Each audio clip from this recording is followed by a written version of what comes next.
We're checking out this forest is the dumping ground for a twisted psycho by Mr. Ballen. Like, comment, subscribe, and let's just get to it. Is going to start out sounding like a pretty straightforward story about police trying to solve a murder.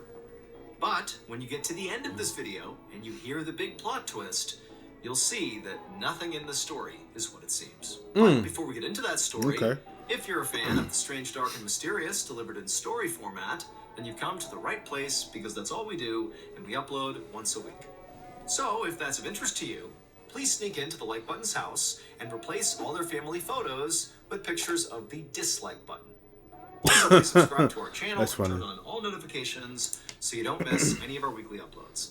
Okay, let's get into today's story. Let's get to it.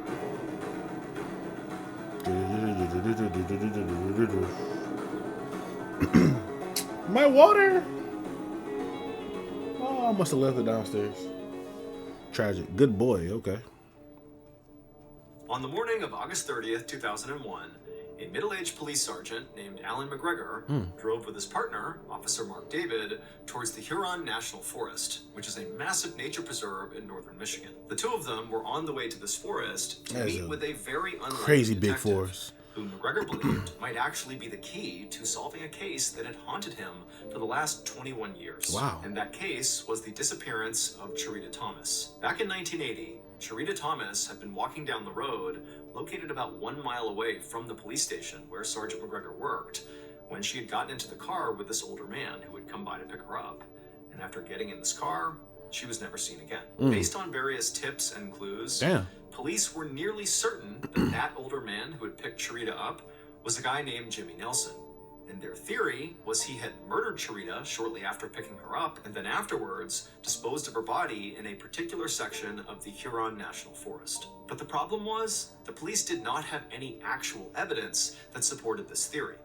Their case against Jimmy was entirely circumstantial. In fact, they didn't even know if Cherita had really been murdered, because for the last 20 plus years, they had searched that particular section of the Huron National Forest, they'd gotten the FBI involved, they had chased down every lead, yet still, they had not found Cherita's body. Wow. So they really didn't know what happened. But as Sergeant McGregor neared the forest, he hoped that today would be the day that all changed. He pulled up by the entrance of the Huron National Forest, and he and his partner got their first look at their unlikely detective they were here to meet. And this detective was a Doberman Pinscher mix with big floppy ears who was lying on the ground, panting and wagging his tail. His name was Eagle, and he didn't look like a stereotypical police dog, because he wasn't a police dog. However, Eagle was the best crime scene sniffing dog in the entire world. His trainer, a 40-year-old woman named Sandra Anderson, was standing right beside him. Now, Sandra and Eagle were very famous in law enforcement circles, and so Sergeant McGregor and his partner were already well aware of their backstory. Sandra had actually adopted Eagle from a pound shortly before he likely would have been euthanized. Really? And then after she adopted him, Sandra, who had made a career in teaching dogs how to sniff for cadavers, just sort of naturally on her off time. How do you train a dog to sniff for dead bodies? Like, do they have dead bodies on hand, or maybe artificial smell? That's very interesting. Let me know in the comments below if y'all have any idea of that. If not, I'll just go. Well, do I want to Google search that? Maybe not. After she adopted him, Sandra, who had made a career in teaching dogs how to sniff for cadavers, just sort of naturally on her off time, began training Eagle how to do it too. And amazingly, Eagle really took to it, better than police dogs did. Now, any good police cadaver dog could sniff out hidden objects and track a scent for miles, and Eagle could definitely do that. But also, Eagle could do things that the police cadaver dogs simply could not. Like, he could smell blood that had been cleaned with bleach and also painted over. I mean, that's like a superpower. No dog could do that, but Eagle could. That's crypto. One forensic anthropologist who had come in contact with Eagle and seen what he could do firsthand said that, if a great cadaver dog was rated a 10 out of 10, well, Eagle was like a 20 out of 10. He was far and away the best of the best. And so Sergeant McGregor believed that if Cherita's body really was in that section of Eagle the gonna find National him. Forest, I'm with you. well, Eagle would be able to find it. Sergeant McGregor was excited to see Eagle in action, but after he and his partner parked at walked over and spent a minute, petting Eagle because Sandra said it was fine, and they gave him some pets, and Eagle really liked it, and he sort of rubbed up against them. But then at some point, Eagle just kind of stopped and looked towards the entrance of the National Forest, like he was ready to go. At which point Sandra said, okay, he's ready to work. So Sergeant McGregor and his partner followed behind Sandra and Eagle as they led the way into the forest towards the section where they had been told to search. And then once they reached that section, McGregor and his partner kind of stayed back on the fringes and just watched Eagle work. And it was incredible. Now, McGregor and his partner had seen police dogs work before, so they were familiar with basically the pace at which these dogs would find something, which often, it would take some time. But basically, as soon as they got to this clearing, they're watching Eagle, and he's sort of walking around, sniffing, looking for something. But then suddenly he stopped, turned, and made a beeline towards this tree. And when he got there, he began pawing at the ground like he had found something. Sandra, his trainer, kneeled down next to him to see what Eagle had found, and she saw as he continued to dig that there was something in the ground. And so she called out to McGregor and his partner, and they came rushing over. And sure enough, Eagle had found a human bone fragment. Wow. To be clear, this dog only finds human bones. And so it's not like it would be able to find a chicken bone and think it was a human bone. Basically, if it found a bone, it's a human bone. Wow, okay. McGregor and his partner were totally shocked here. I mean, they had really high hopes for the search, but to already be finding human remains in this particular section of the forest was revelatory. I mean, not only was it a big deal to find human remains here, but these could be Chiritas. This could be the key to unlocking this 2-decades-old case. But Sandra, Eagle's trainer, did not seem shocked at all. This was pretty much par for the course. She smiled at the 2 investigators and kind of shrugged, like, yep, this is what he does. She gave him a treat. And then Eagle got up and just continued searching the area. I wonder how Eagle's doing now. Thank you to my sponsor, Happy Face, on Paramount Plus. Growing up, Melissa had what looked like the perfect life, a loving family and great friends. Until the day it all came crashing down, when she discovered her father's dark secret. He was the notorious Happy Face killer. Paramount Plus presents the thrilling new original series, Happy Face. I'm about to say, is this real? Inspired by a true life story. Oh, damn. After years without contact, Melissa's father reaches out to confess to another murder. However, there's a twist. Another man is already on death row for that crime. Wow. Now, Melissa must choose between keeping her secret and protecting her perfect life, or unraveling an unsolved mystery to save an innocent man, and decide how far she'll go to uncover the truth. Annalee Ashford and Dennis Quaid star in Happy Face. New series now streaming exclusively on Paramount Plus. Wow. True story. I'm going to check that out. After Sandra and Eagle had taken off, McGregor and his partner bagged the bone fragment and then just kind of continued to let Eagle do his work.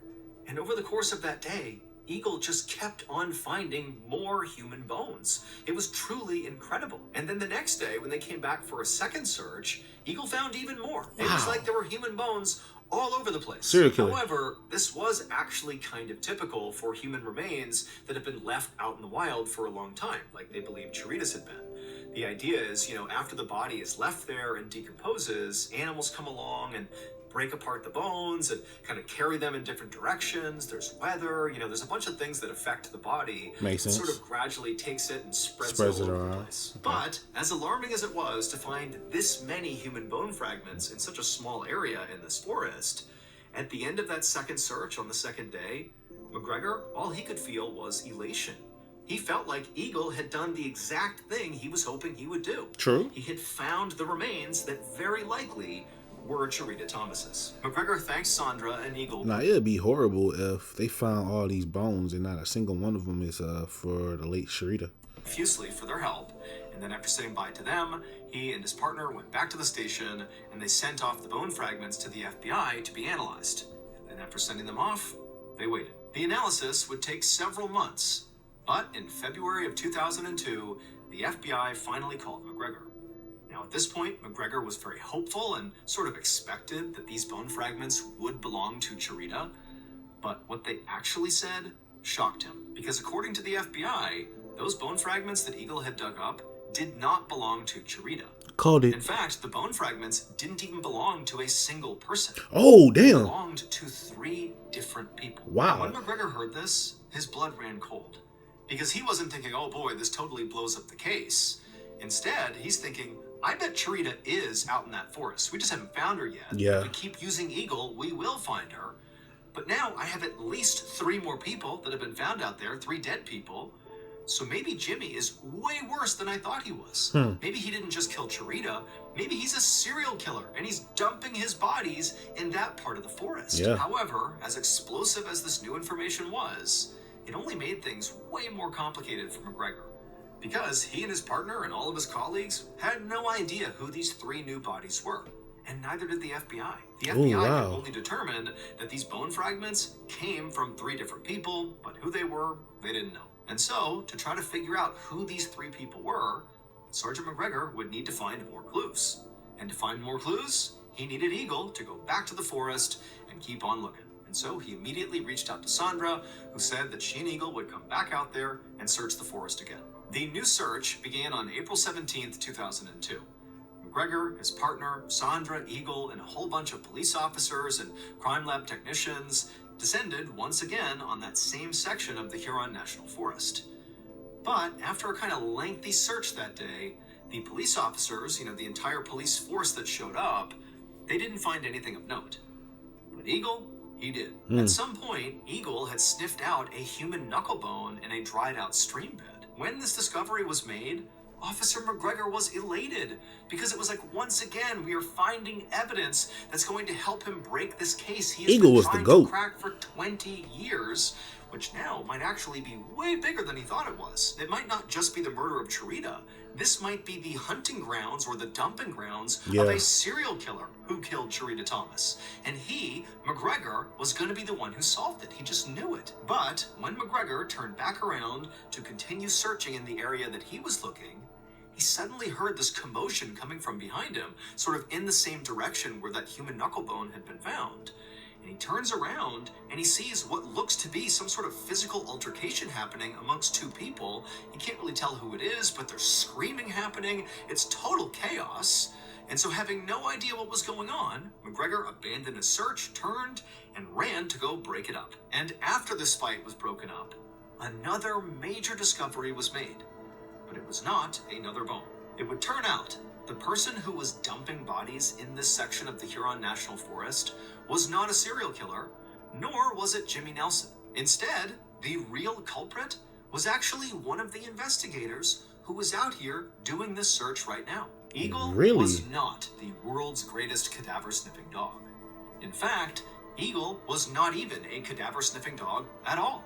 And his trainer, Sandra, was well aware of that, because this was all a big act. It would turn out, when Sandra and her dog were called out to a site to perform a search, Sandra would show up with a stash of human bones tucked into her clothing, right up against her skin. And then once the search began, she would discreetly pull little bone fragments out and drop them on the ground. Hey, yo! Eagle, who would immediately notice them and alert people to them, making it seem like Sandra and her dog had once again saved the day. Sandra did this dozens of times across dozens of searches all over the country. Where was she getting the bones? All because she loved the thrill of watching the police discover her crimes in real time. Sandra had been successfully searching for body parts that she herself had planted for years without anybody being remotely suspicious of her. However, during the search for Charita Thomas, Sandra got caught. Right before that fight broke out on that last search, Sandra and her dog had stepped off to the side and believed nobody was watching them,